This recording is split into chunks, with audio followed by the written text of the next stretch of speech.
Hello and welcome to the History with Jackson podcast.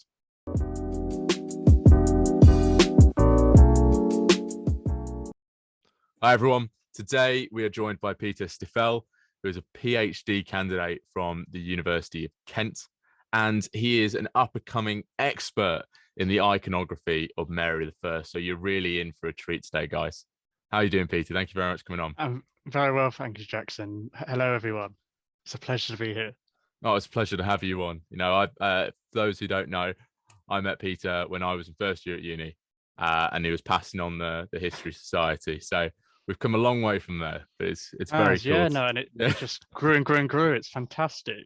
Yeah, it's very cool to sit down with you as well and talk about your PhD research from having watched you finish your bachelor's as well. So it's a really great moment, and hopefully a load of people from Chichester are listening as well.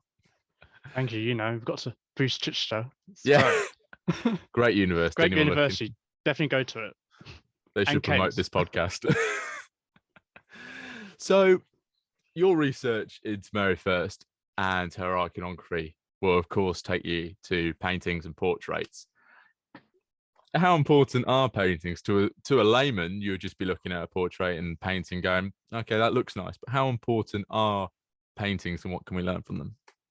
That's a really good question, and I completely understand when people, you go to National Gallery or the National Portrait, and you look at these portraits and you're thinking, "Oh, that's nice. Oh, that's nice," and then you just swiftly walk on.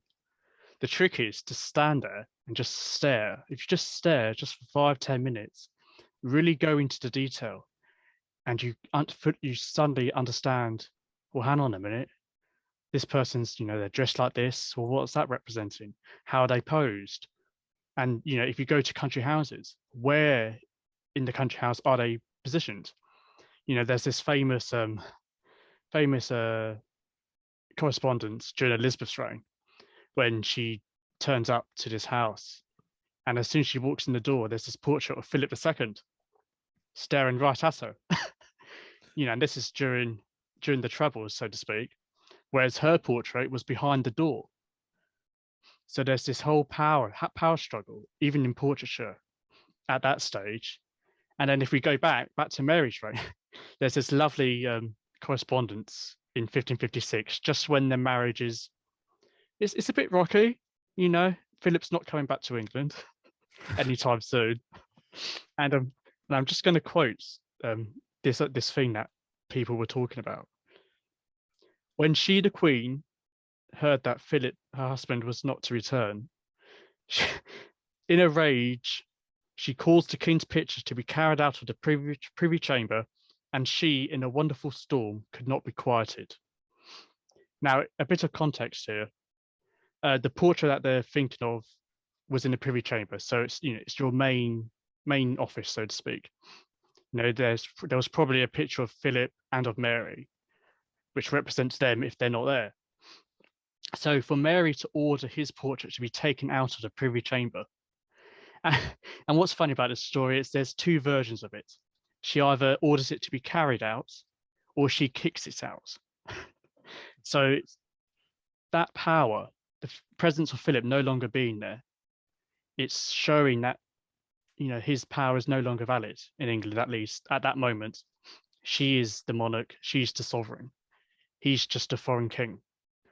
Obviously, it's more complicated than that, but the fact that she's removed that portrait does suggest that she's showing, she's now definitely in charge. There's no messing around anymore. And certainly within that quote, that painting is probably a metaphor for Philip himself. So you can definitely see that rage. Whether or not he was told is another matter. But yes, no, to answer your question, portraiture is very, very important. And you have to remember also, yes, the nobility and the royalty had their portraits in long galleries. But I'm sure, as we'll discuss, the poor had their versions as well, through coinage and later on in the century, cheaper prints.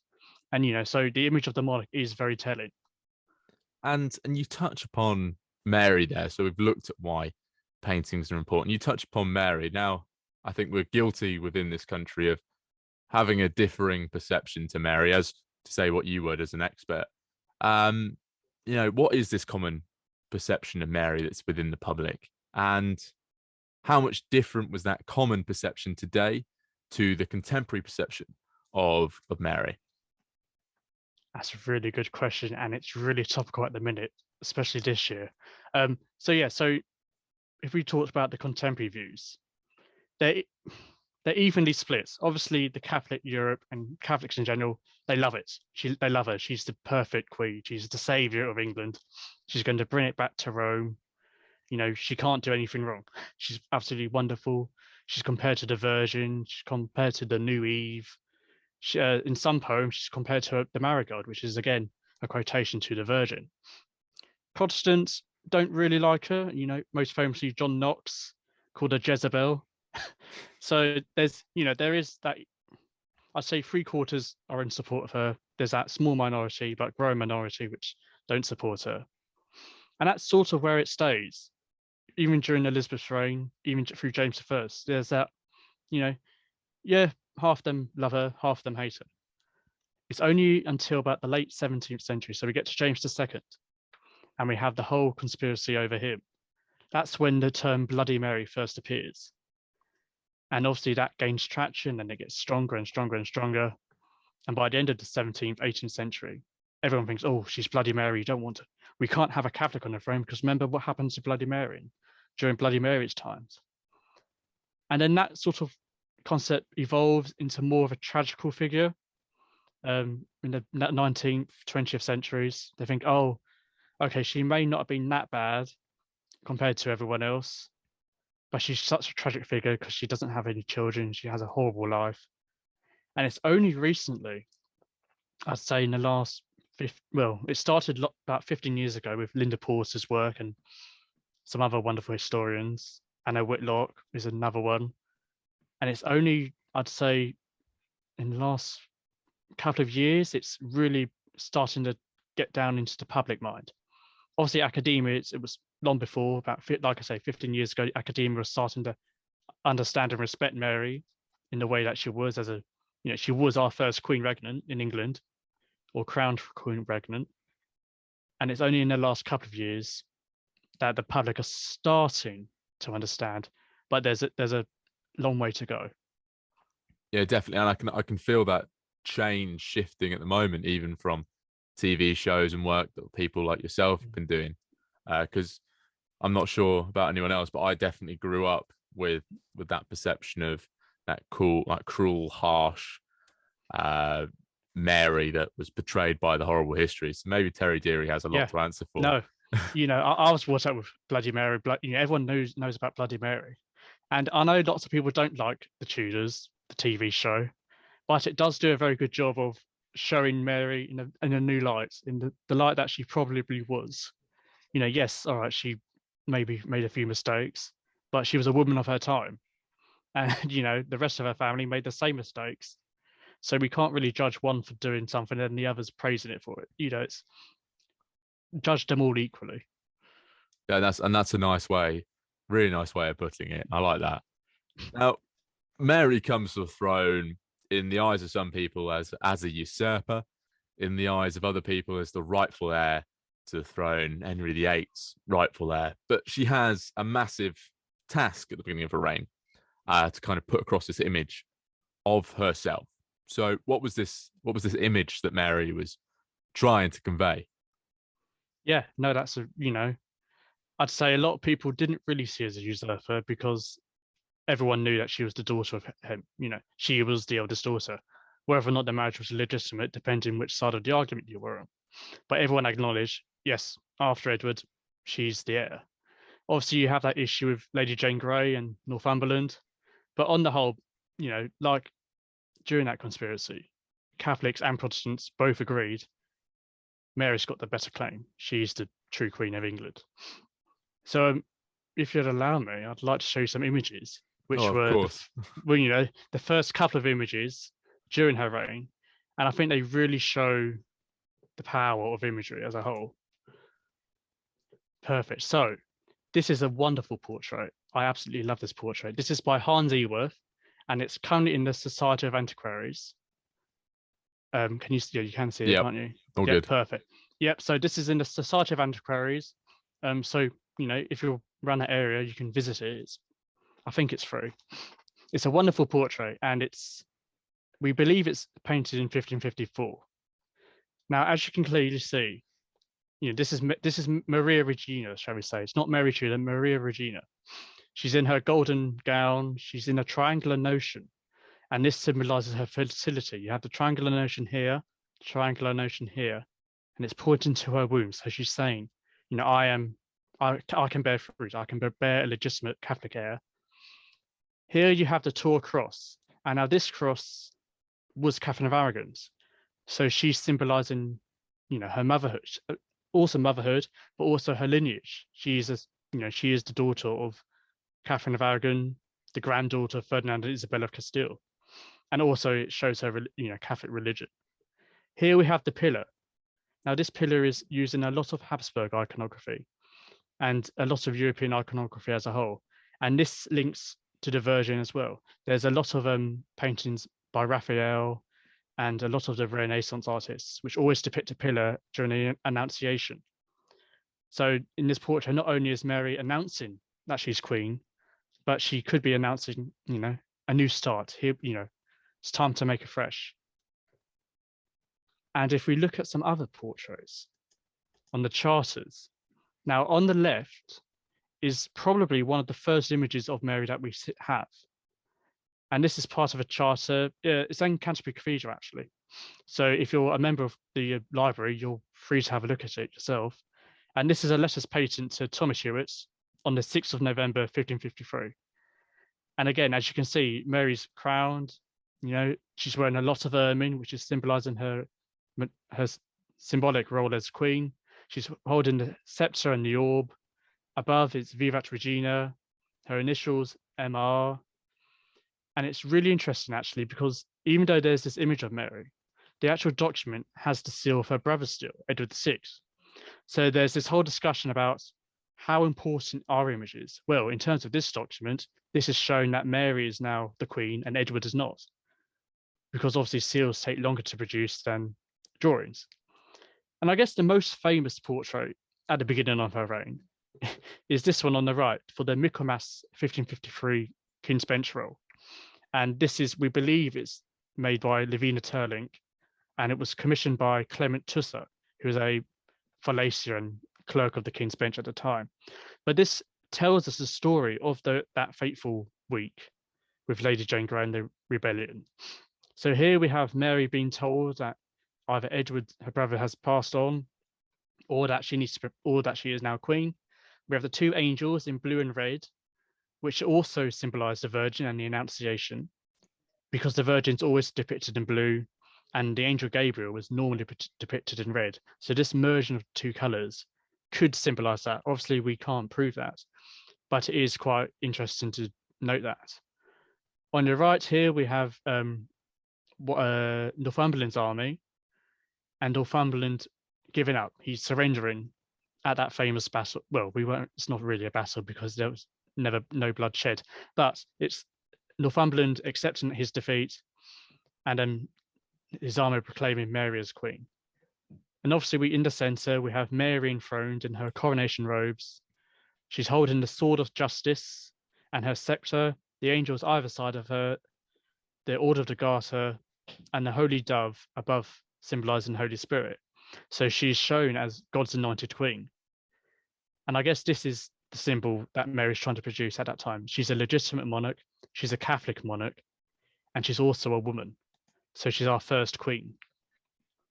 And you can see that religious imagery flowing right through all of those portraits, and they're really gorgeous. I particularly like the Michaelmas one. I think that's incredibly interesting. It is. When I first saw it, it was because you always see these things on TV, but actually seeing it in the flesh, because it is gold leaf, it's real gold, and it's wonderfully illuminated. And these are all in the local archives and national archives. So if you've got a reader's ticket, and as long as you've got the right permissions, you're free to see them. And I'd highly recommend them. They're gorgeous, gorgeous portraits. And you don't need to be a student or a researching historian to even go and look at those either. Just need no. Well, as long as you've got your library card and you've got the right credentials, you're free to have a look. So yeah, that's a fantastic idea. I think more people should go and do that. Really. They should definitely, Yeah. it doesn't even need to be Mary. Look at any, these sort of illuminations in the King's Bench rolls are from Henry VI, Henry VI onwards. So Henry VI to Charles II. So if you're interested in any of those, have a look. And then, so we've seen the imagery where Mary is proclaiming that she is the legitimate queen. She's enforcing the Catholic imagery and, again, like I just said, her legitimacy. But in the background of all of this, and Edward had to contend with it himself, and it's within his own imagery, Mary had the spectre of her father, Henry VIII. How does she represent herself as Henry's daughter? But how also does she deal with the difficulties and the issues that come with being Henry's daughter? That's a really good question. And I'll show you a couple more images because when I first thought of this question, I thought she doesn't really talk about her father, especially in terms of portraiture. But then I recalled a couple of portraits, and it's really, once we understand them, it's really interesting to understand the language and what she's trying to present. Whether or not she commissioned themselves, we just don't know.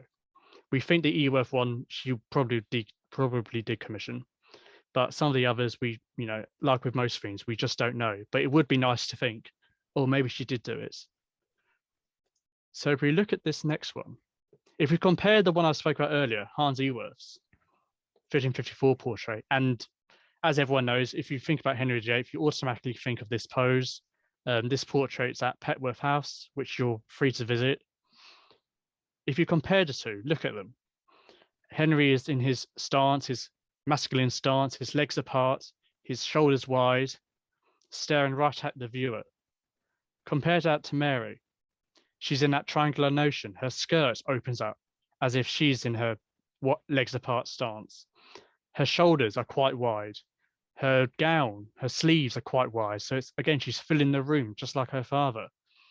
If we look at in terms of fertility, Henry's wearing his famous codpiece, promoting his fertility, saying, "Oh, I'm as fertile as anything." Mary's doing the same with her hand gestures. She's pointing to her womb. She's saying, "I am fertile. I will produce an heir." And then there's this other portrait, currently in Texas, but it was at Althorp House. And we believe it's painted around 1554. It has to be after 1554 for reasons I'll go into later. But if you compare the two portraits, on one on the left, Mary is just with her father and the fool, which is part of the family, Will Summers. He was he was a family member, as so to speak. But if you compare what Mary and Henry are wearing in the left, they're both wearing the same colors, gold, browny, tawny color. They're both staring at the viewer again. We have Will Summers with the spaniel, so loyalty. So there's that direct link with father and daughter. And even though this image isn't the best, if you look at the hands, Henry is no longer wearing his coronation ring. So he's no longer, it's a sign that he's passed on. Whereas Mary is wearing the coronation ring. So it's proven that she is now queen. She's the legitimate ruler. She's the direct inheritor of her father.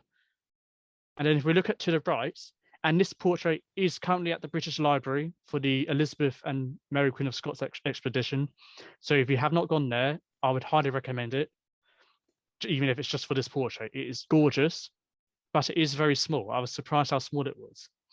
But again, we have this similar image of the Tudor dynasty. We have Henry, he's not looking his best now, but he's still here, still around. And we've got Edward and then Mary and Elizabeth. We believe this is a copy of a lost original. And we believe it was painted, probably the original at least, probably painted around Edward's reign, which is why Edward's the central figure. Obviously, this one's painted about a century later. But if you compare the two, in this one, Mary is just seen as the sister of the king or the daughter of the king. She's in the same costume as Elizabeth. She's not really meant to be seen at all. Whereas the one on the left, you automatically are directed to both Mary and Henry. That gaze, they're both staring right at you. She's trying to prove that she is the legitimate daughter and the next stage, shall we say, of the Tudor dynasty. And you can clearly see that through the paintings as well. And definitely for audio listeners, they are very powerful, and they show Mary to I I call it a Tory power pose when I describe them. But you can see the power Definitely. that they radiate through these paintings, and feeling them come alive even through a screen. Not I can't imagine what they'd be like to be with. Now we've touched on it ever so slightly. And it probably stems from Henry. You know, we've seen Henry break from Rome. We see him show his power, and Edward does the same within his portraiture. But then Mary has a very different relationship with religion. As you've mentioned, she was a Catholic. She brings the English Church back in with Rome. How is this return to Catholicism demonstrated within her iconography and imagery? So I guess the most famous in terms of iconography in this are the medals that were produced throughout Europe. You know, it's a celebration of it's a celebration of reunion. They're a return to the flock, so to speak. So if we look at these medals produced by Jacopo di Trezzo, we believe from 1554. We don't know if Trezzo came to England or not. Some scholars say he did and took this portrait of her. Some people say he was influenced by other portraits. But if we look at this gold medal, and this medal was produced in silver and bronze as well. Obviously, we have Mary in profile. She's gazing at whoever. We have her title as Queen of England, France, and Ireland, Defender of the Faith. But then if we look at the reverse, Mary is portrayed as peace. She has an olive branch. She is burning tools of war. So she's shown as a peaceful monarch, as a Catholic monarch. We don't quite know what this box is. I think it may be Pandora's box or another sort of symbol. And she's thrown it into the sea. She's removing it. She's removing all types of heresy. On her left, we see people in agony. You know, they're traumatized by the governments that have come before, maybe, or the Protestant religion, and we're not quite sure. But then if you look to her right, people are calm. You know, she is the calm of the storm. She's returning people back to the true faith. And if we actually look at the inscription, it more or less says that she's bringing back light. She's bringing light to the timid. Cisus visus timidus means sight to the blind, peace to the timid. So she is Catholic England's protector. She's their governess. And if we look at this later medal, produced for Pius II, Julius II, it's a Jubilee medal, so to speak. We have here on the reverse, England subjecting herself back to Rome. We have Julius here. We have Cardinal Pole. We believe Charles V, and then Philip and Mary. And England here, it says, England rise as on the last day. So there's this whole movement to show England is sorry for what's happened before, and it's time to come back to the fold, come back to the truth, because only the truth can save you from eternal damnation. And that's incredibly powerful, some of those imagery as well.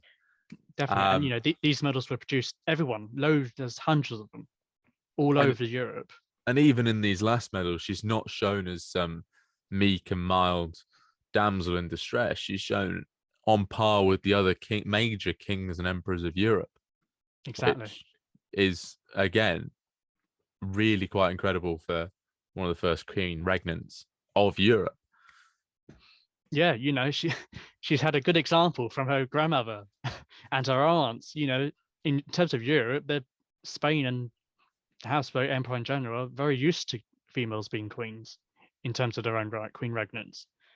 And you know, even in England, we had obviously Matilda in the early centuries, and then Lady Jane Grey. You want to count her, but Mary's the first one to be crowned and to be a successful queen. I feel like someone doesn't quite count Lady Jane Grey, but no, I don't. But that's for another day. You're kind of not her fault, obviously. But well, you're kind of touching on my next question, actually, which is, how does Mary try and put a different image across both at home and abroad, because obviously there's a different image of what a woman queen is, like you've just said, in Europe.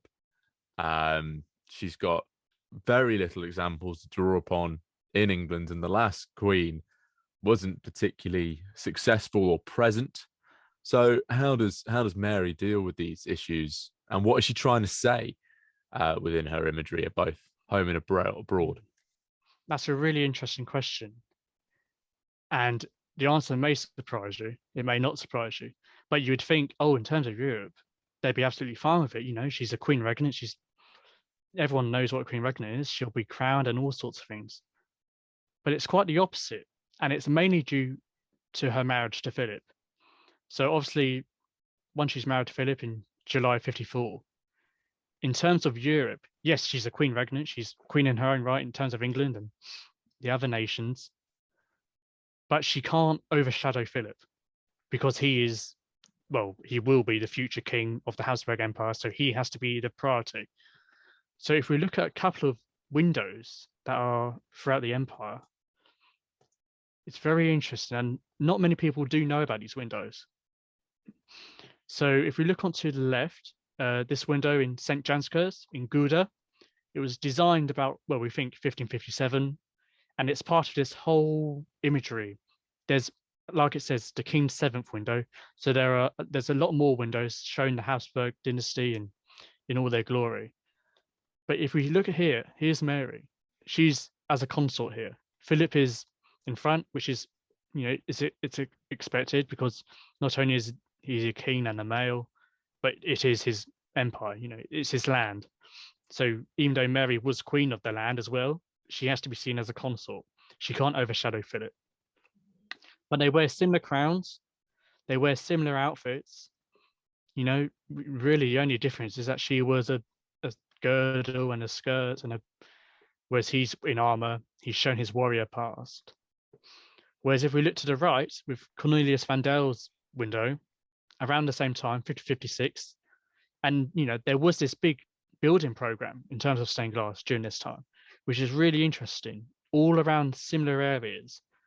Unfortunately, there's none in England that I'm aware of. So it's really important that these windows have survived. And again, we have Mary and Philip. Obviously, I don't quite think these windows are exactly how they look in real life, but it's quite a good comparison to see how Philip and Mary, you know, they're both kneeling, they're both united in God. Again, they're wearing similar crowns, different to the other ones, but they're more or less exactly the same. And here, you know, we have the link with the Virgin again. She is the mother of the future child of England, hopefully. Philip's with his protector.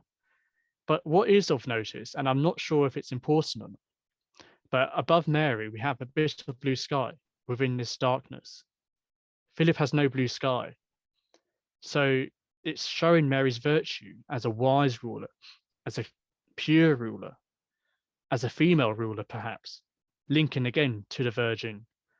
You know, she is the savior of England, maybe perhaps the savior of Habsburg Europe, because in terms of the marriage treaty, after Philip's son Don Carlos, her children, if she had any, would inherit the Spanish Empire.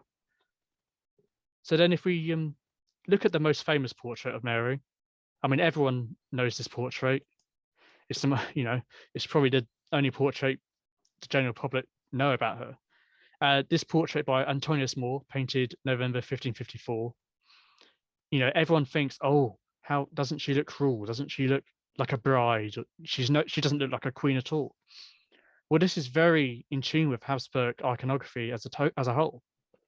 Yes, she's not wearing a crown. She's not wearing probably any signs to show that she's a queen in her own right. It's only if you look closer. So if we look to her hands, here we have her coronation ring, which is the diamond, and then her wedding ring. Now, if we think about the belief at the time when they believed the wedding ring, or the wedding finger, shall we say, leads directly to the heart, the fact that you've got the coronation ring before the wedding ring means that her kingdom comes before her marriage, and they're intertwined. And it's quite unusual because a lot of copies of this portrait do not have the wedding ring. They've only got the coronation ring. and I'll probably go into that in a bit later. And as we've discussed before, everyone thinks Mary's the cruel monarch, the harsh monarch, the heartless monarch. Well, actually, she's the only Tudor to smile in her portraits. Now, that's something to think about. That's a massive point, really, isn't it? Especially considering the view that we have that at the beginning of his reign, Henry was this happy, jolly monarch. So it's very interesting that.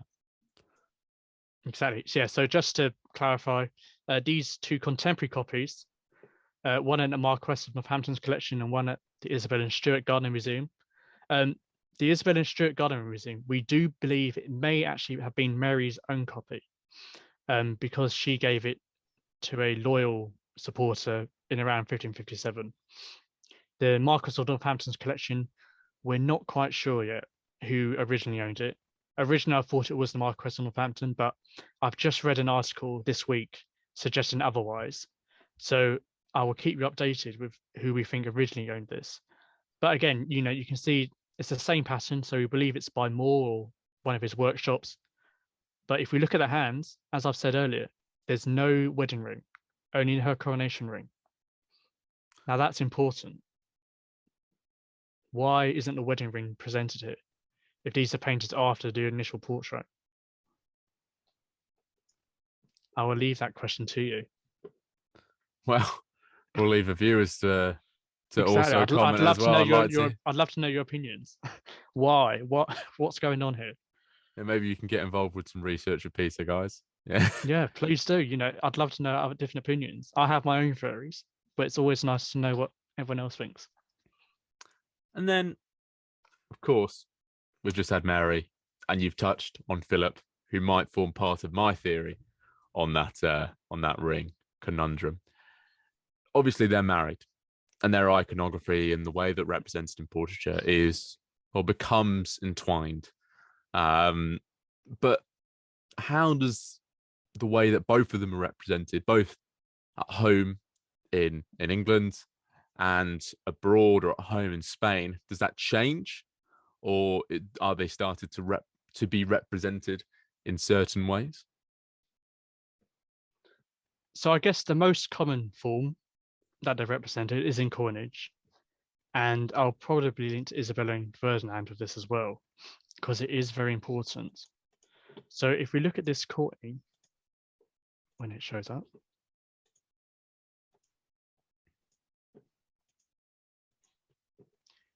on the left, we have a Excelente, which is a gold coin depicting Ferdinand and Isabella. Ferdinand on the left, Isabella on the right.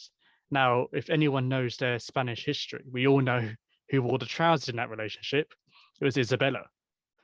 Now, if we compare to this silver shilling produced after 1554, we have Mary in the same position as Isabella. Ferdinand and Philip share the same position. We have a joint crown above them. Now, this is slightly different between their grandparents and great-grandparents, because obviously Isabella and Ferdinand both wear individual crowns, whereas here they share the joint crown. But if you look closely, Mary is not only looking above Philip, but she's slightly higher. So there is that struggle between dominance, who is more powerful, who's more insignificant in this marriage. Well, in terms of English coinage, it has to be Mary because she is the queen regnant. Philip is just king. He is king by name, not really by power. And then obviously on the reverse, we have the joint coat of arms, symbolizing both their marriage and their union. And then if we look at the only known marriage portraits who have survived, we're not quite sure who it's after. Some people think it's Hans Eworth. I'd like to think it's by Hans Eworth, but there is still a lot of work to be done with this.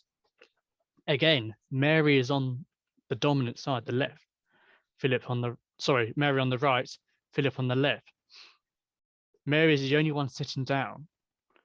Philip is in this very awkward position.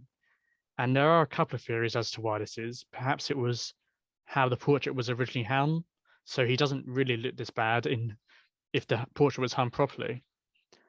But it could also suggest that originally the underdrawing suggests that he may originally have been sitting down, But the artist has changed that because you can't have both sitting down because it could symbolize Philip taking precedence.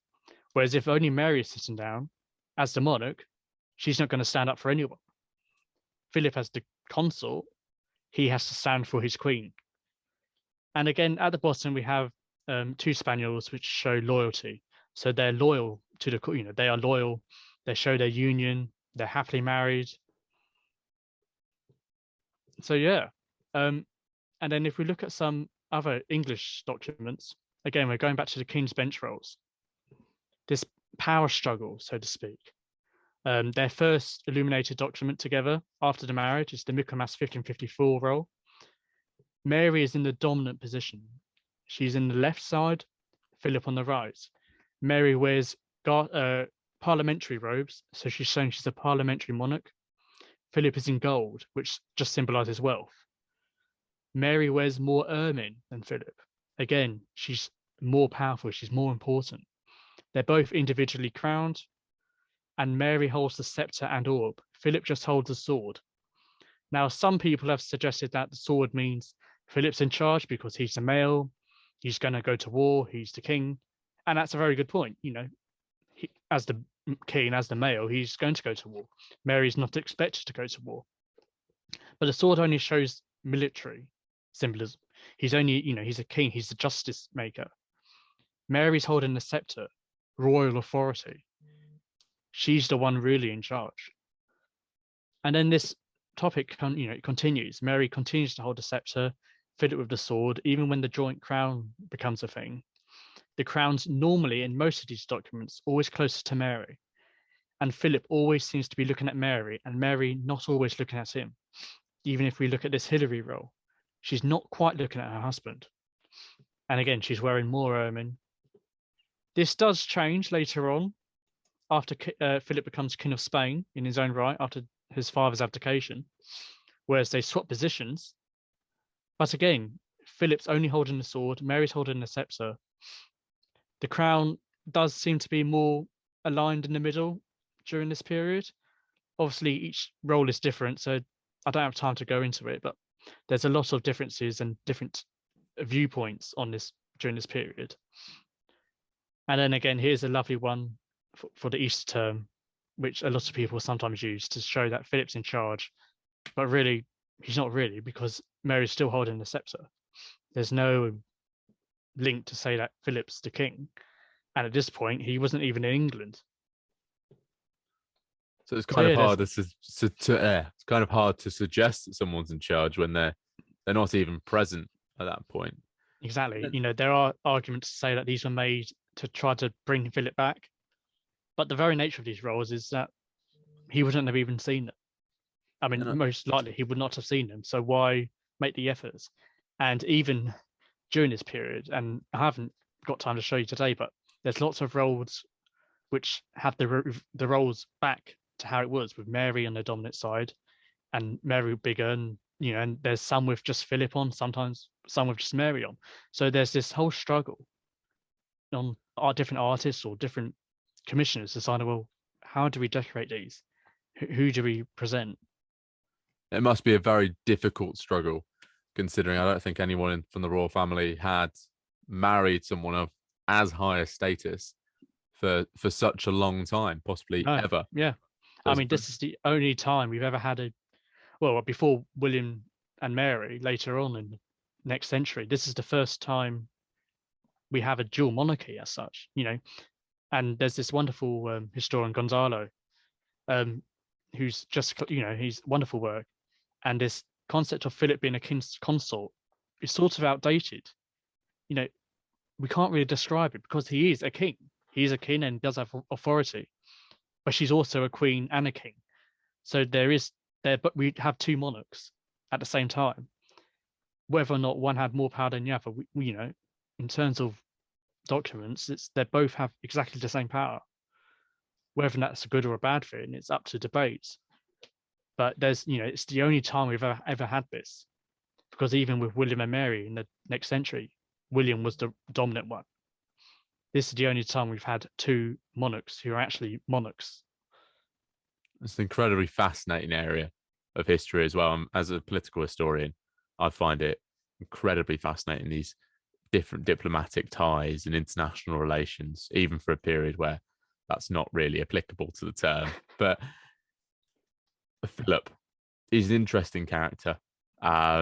He's prevalent in English politics and English royal politics for a fairly decent chunk of time in this period. But individually, how does the representation of Philip change individually after his marriage to Mary? To give a short answer, not really. He doesn't change a lot at all. I mean, obviously, when he marries Mary, just before the wedding day, he's still just a prince of Spain. He hasn't got his own kingdom, so Mary outranks him. It's only during, and they realize this, and they think, well, we can't really have this. So his father gives him a couple, the Duchy of Sicily, I think, and Naples. So he is then the king of Naples. So as a king, he can then marry a queen, and they're both of equal standing. Even though the king of Naples isn't really as powerful as the Queen of England, there is that difference. And then it's only until 1556 when Philip becomes king of Spain after Charles V's abdication, when they're both, well, hang on a minute, now Philip's got more power because obviously he's the king of an empire, and his brother's the king of he's the Holy Roman Emperor. But there is some correspondence in 1556, which is quite interesting actually, because it claims that Mary can now style herself as the queen of many great kingdoms as much as her own crown of England. Now, lots of people have just suggested, oh, that's just showing that she's now a queen consort of these kingdoms. But the way the ambassador writes it infers that she's more than just a consort, because obviously she is a queen regnant in England. But if she's the queen regnant in the same way, well, as the quote says, as powerful as in her own kingdom, then surely that's suggesting that she's more than a consort. She is queen in her own right as well, not only through her marriage, but through her blood, because she is the granddaughter of Isabella. So there is that push to show this is a new Ferdinand and Isabella. There is this working relationship of a union that is akin to their great grandparents. And it's a legendary combination, Isabella Exactly, and it's Ferdinand. famous throughout Europe, and we still remember it today. Even Henry VIII was scared of Isabella. And that takes a lot of work to scare Henry VIII. So it really is fascinating. I've never imagined Mary to be that powerful individual that Yeah, you're telling us she a is. lot of people forget that, and if we even think back, the only monarch to really have more power and more land, in theory, was Victoria and the early Norman kings. Mary's the first. She's not just Queen of England; she's Queen of Naples, she's Queen of Sicily, Spain, obviously, Habsburg, Netherlands, Jerusalem.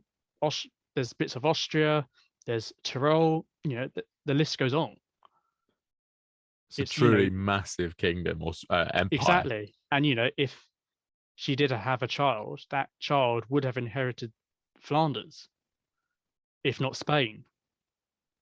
So that is quite important. If she had more than a child, maybe even more than one child, think how powerful that child could have been.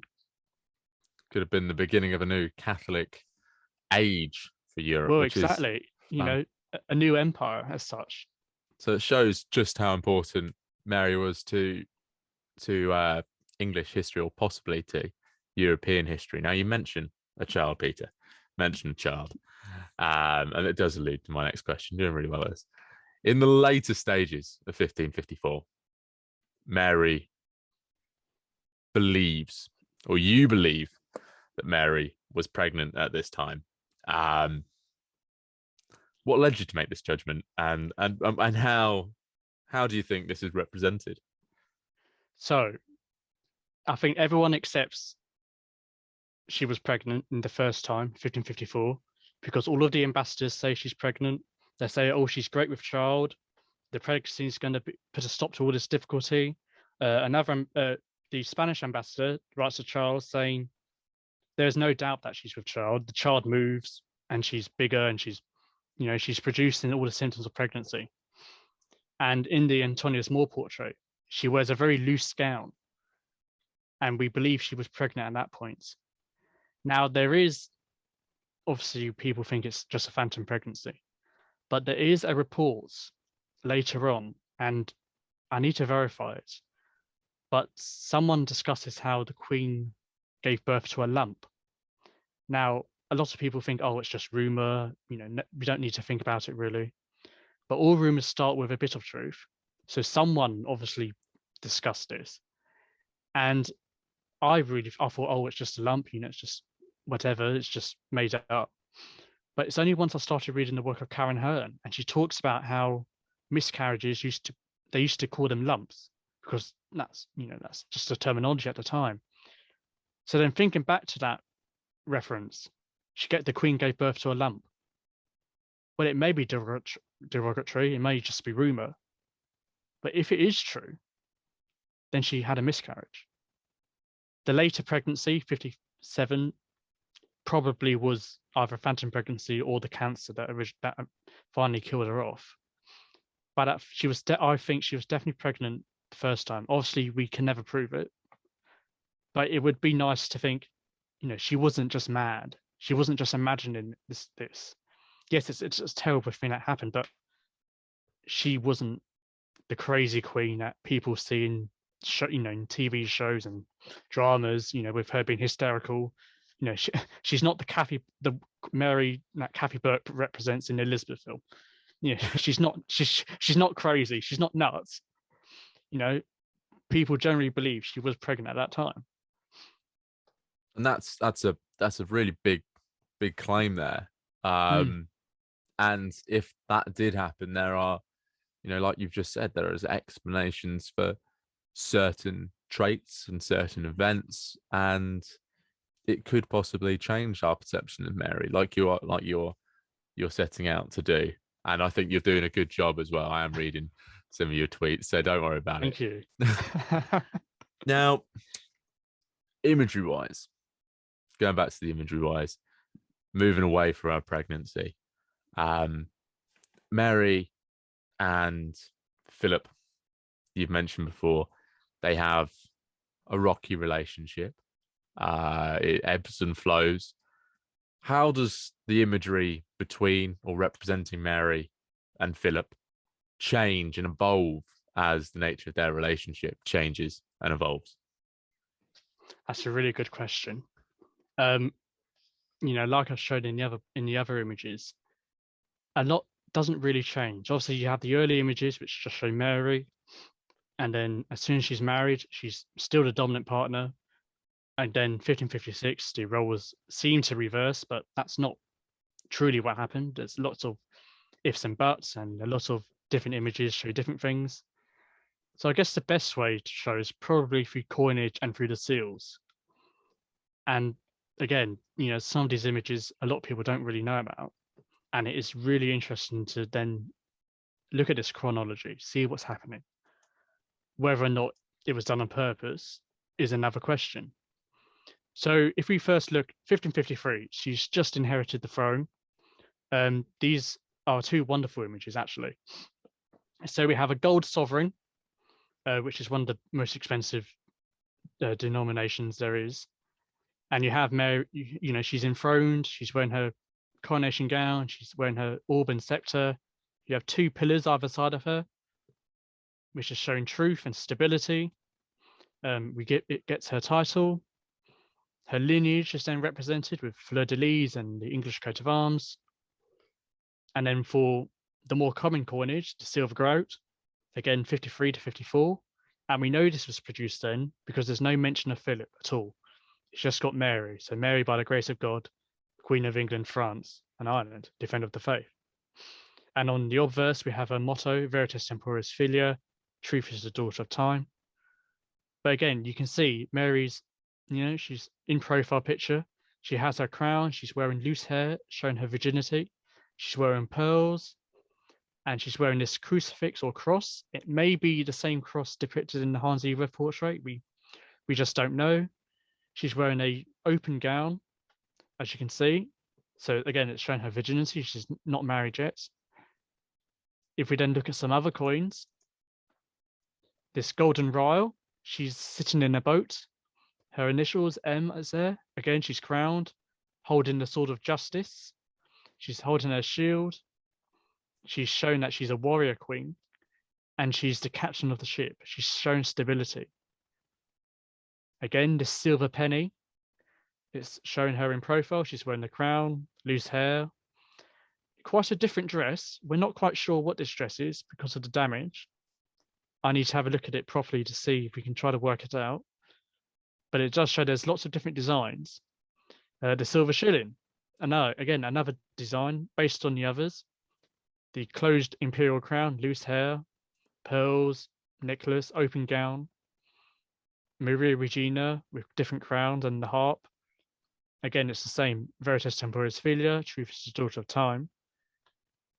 And then we get to the marriage, and there's these two coins. Obviously, the silver shilling, which we've discussed before. There's hundreds of them. There's different versions of them, some with Mary higher, some with them at equal length. It's very difficult to sometimes judge these things. But there's this copper penny in Amsterdam, which is a symbol of, it's the Habsburg depiction, shall we say. And you can clearly see Philip's larger. There's no doubt about that. He's larger, he's taller. The open coronet, which is different from the closed crown, we can see. So we definitely know this is from the Habsburg Empire because they didn't have the imperial crown, they had their own coronets. But it's the same design, but Mary is smaller, which is, that makes sense because she's seen as a queen consort in Philip's lands. She can't overshadow Philip. And she's not named either on the coin. Again, we have the joint coat of arms, but it only shows the fleur-de-lis. It doesn't show the English lines, which is very interesting. So yeah, it's, on the whole, and not a lot changes. A couple of coins change design, but it is quite noticeable that even with the lower denominations, or even after the marriage, it only shows Mary. Philip's not depicted. His name may be on the coin, but his profile isn't. So there is that. And it's fantastic to see that idea that she's maintaining that sovereignty, maintaining that authority right through that marriage. Even after his departure, she's still staying true to her marriage, possibly angry, as we spoke about earlier with that quote. Perhaps, yeah. Ebbs and flows, I think. Yeah, ebbs and flows is the best way to, from what I've seen, you're probably the expert. Ebbs and flows is probably the most accurate depiction of that relationship. So these coins that you've just pointed out are the depictions that, first of all, sorry, the children that I teach will kick me probably if I don't ask what are the value of those currency. That's all they ever want to know when I speak to them. I'm going to give a really cop answer, and the value is the value that they show, because it's very difficult to say how much they actually were. But if you go on the National Archive website, they have a currency converter. So I will do the maths for you, and I will send you my response, so then you can tell the kids. Because that's all I ever get asked. That's all I ever get asked when I mention money. It's a lot. It's a groat. I could tell you how much a groat is. A groat is about 4 pence. Now that may not think a lot. That may not sound like a lot, but back then it is quite. It's a lot more than what it is now. Yeah, well, thank you. I'll get back to you on that, because I don't quite know, because these are different. Obviously, we know what pounds, shillings, and pence are. These are different because they have different values, and depending on who you ask, they're worth different things. But I will get back to you on that. Awesome. They'll love that. They'll absolutely love that. That's all I ever seem to be asked when I ask about money. So thank you very much. A very good question. No, it's very important that we understand how much these things actually were. So obviously these coins are being held by the peasantry, or the people, ordinary people who don't have any titles, lower down these systems. And it means a lot to them to see Mary.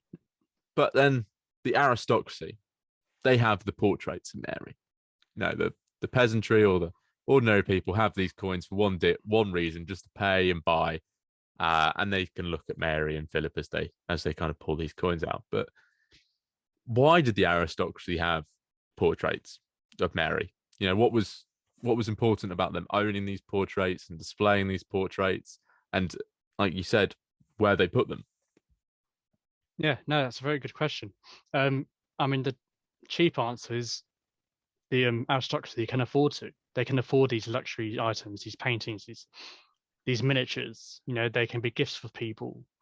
But yeah, no, the reason they've got an image of Mary, and we don't actually know how many are contemporary or later editions, thanks to long galleries and you know the interesting portrait sets where they have a set of monarchs all in one go.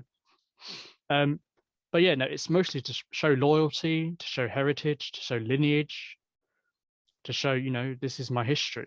You know, these families can trace their origins back to the Norman conquest. So they have, you know, they like to show different portraits of images of kings and queens. You know, it's not just Mary. You got her father, her grandfather, great grandfather. You know, they're all there. And, you know, the power of these images, you know, going to like Anne Boleyn, so to speak. We have no contemporary images of her because they were all burned, they were removed because Henry didn't want any acknowledgement that she existed. You know, again with Mary, we don't know how many are contemporary, how many are later editions, but it's just, you know, it's to show, well, this is the Tudor lineage, this is the House of Tudor. We have Henry VIII, Henry VII, Mary, Edward, Elizabeth, and then you later go on to the Stuarts. You know, they carry on this whole lineage through the long galleries and other private commissions. You know, even to today, we still have, you know, aristocrats buy portraits that, you know, it's why they have all their ancestors painted, so they can show this lineage, this history, this, you know, linking back to the past.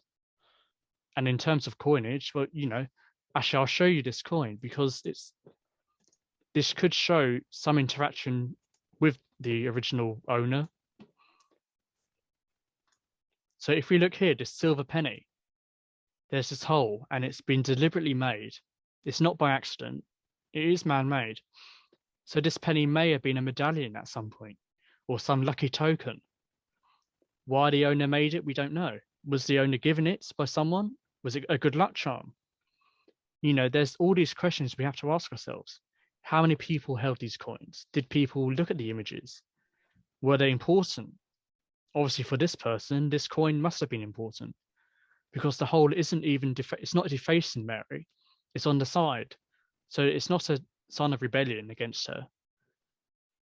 You know, it's showing loyalty perhaps, or some sort of sympathy.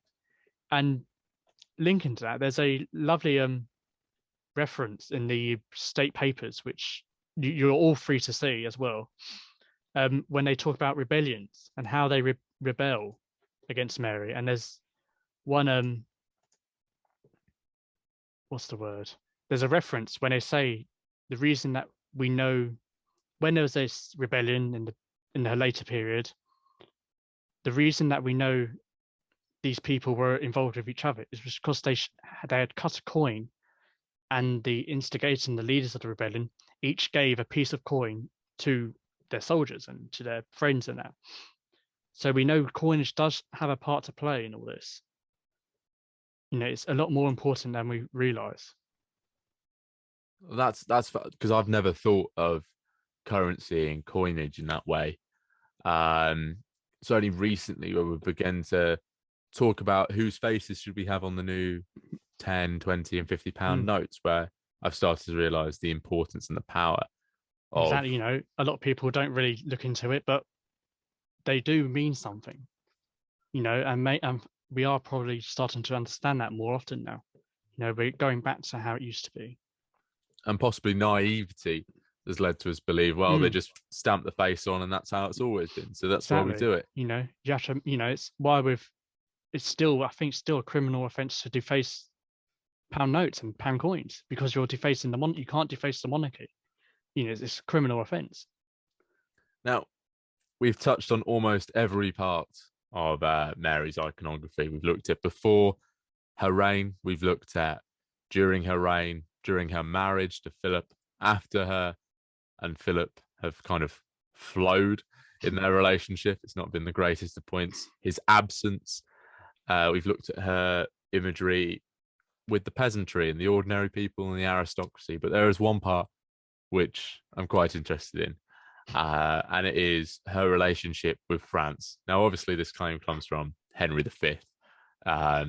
Probably birthright. She has no claim to this claim to the French throne at all. But nevertheless, as English monarchs have done for centuries, she still maintains a claim to the French throne. So, how is this claim to the French throne represented for Mary? Because it's a very peculiar claim. Yeah, no, I agree. I think, even she didn't really have any ambition. She didn't have an ambition to become Queen of France. It wasn't going to happen. It's just a hereditary title. And I think we've only just lost it maybe a couple of centuries ago. So, they kept going on with this, historical claim to France. Even after the French got rid of their own monarchy. Well, exactly. So technically we can take it back, maybe.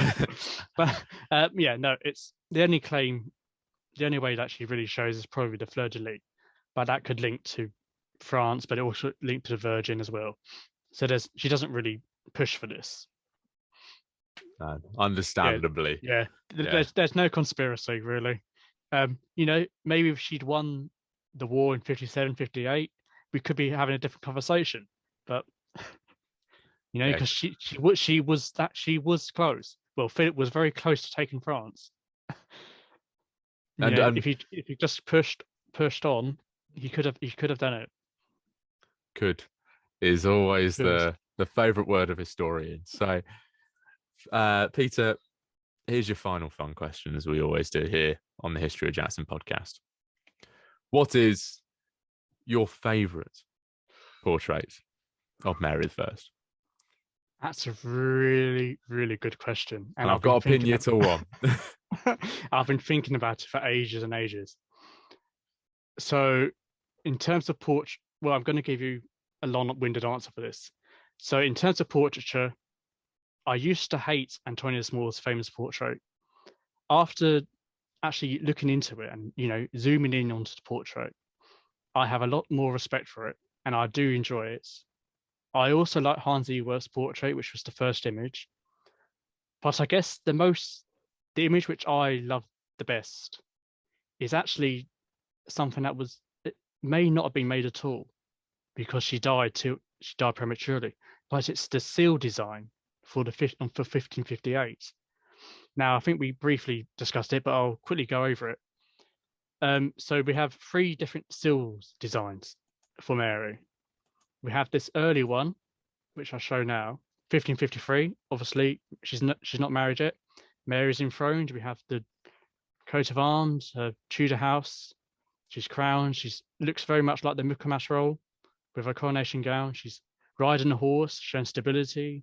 There's your link with France with the fleur de lis. This other seal, which is the Court of Exchequer. Again, she's crowned. She's enthroned. She's got 2 pillars either side of her. She's got the pomegranate showing her Spanish side, the Tudor rose showing her father's lineage. This joint seal, I know it's in a bad condition, but it's the best one I found so far. We have both monarchs, they're both holding the orb, Philip his sword, Mary her scepter. Here we have them both on horses, even though Philip's in front, the dominant image, Mary's horse is in front. And I know you can't really tell with this image, but trust me on this. Philip's horse is bowing to Mary's horse, or to Mary in general. So it's shown that he is submissive to his wife. So this was done about 1555, 1556, a whole nearly 2 years after their marriage, which is another question that we can go into at another time, because that's really, really important. So coming on to my favorite image of Mary is a seal design. It's dated about 1558, which is very significant. We'd think, the joint seal, it's showing the marriage, that would be the last one. According to this image, no. There was a move to show Mary on her own again. This is beautiful. It's shown her in imperial majesty. She's an empress with all those lands that she inherited as a wife of Philip. She's coronated, she's crowned, she's wearing her Spanish lineage, the cross showing Catherine of Aragon, her marriage pendant and jewel by Philip and Charles, her scepter, her orb. She's got pillars either side of her. She's the truth. She's England's Judith. She's their savior. We have two sphinxes either side of her, showing loyalty and trust and true, true lineage. This is a Renaissance image. If this image had been used, this is showing not Mary Tudor. Again, it's Maria Regina. She is Queen of England, Spain, France, Lordess of Ireland. She's Sicily, Toulouse, Jerusalem, Naples. This is Mary in all her imperial glory. And why was it produced in 1558? Was this a sign to show to Philip, you're no longer, we can't keep playing around about the matter. I'm queen. You're just my husband. Unfortunately, this seal was never, as far as I'm aware, never produced because she died in 17th of November, 1558. So Jackson, that is my favorite image of Mary. I'm lost for words of that. That's an absolutely beautiful depiction of Mary. I think a lot of people don't know about it. I found it by accident, and it's at the British Museum. I don't know if it's on display or not. I don't think so. But originally they thought it was Elizabeth because that's you'd think, oh yeah, that look at it. It looks just like it's Elizabethan iconography. It's only when you start looking, oh wow, actually it's not, because the jewels, they're Mary's jewels. Yeah, this stunning. is Elizabeth has copied from Mary, and there's a couple of images where you can clearly see, oh, Elizabeth's just moved on, she's carried on from her sister, and no one thinks about that image when they think of Mary. We always think about Antonius More or some other derogatory picture. No, this is the Mary we need to think about. This is what she had planned, or someone in her government had planned to use. Unfortunately, it was never made into a seal or to whatever it was meant to be. But it's an absolutely stunning depiction. I think is. that should be more prevalent in our minds when we think Definitely. of Mary. Well, maybe in the future book it'll be the front cover, hopefully. Well, I'm looking forward to that book.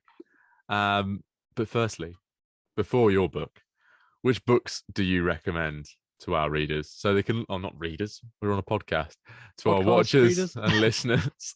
I think they're probably audiobooks by now anyway. So. Yeah, it's all one. That's all one. So what books do you recommend people go away and read if they want to learn more about Mary?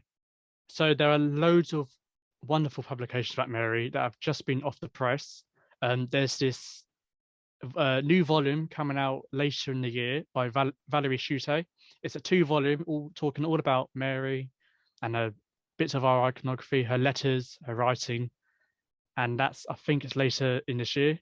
Loads of authors have contributed to it, so I would highly recommend that when that comes onto the presses. But if you're a bit bored and you want to know a bit more about art and Antonius More and his famous More portrait, I would recommend Antonius More, Art and Authority, by Joanna Woodall. It is a lengthy book and it is very art historian-y like, but it's really, really interesting. And if you want an appreciation of Netherlandish art, I would highly recommend that. If you're more just for a normal Tudor iconography, I'd recommend Kevin Sharp's Selling of the Tudor Monarchy. It's, you can clearly, it's a very well-researched book. It's absolutely fantastic.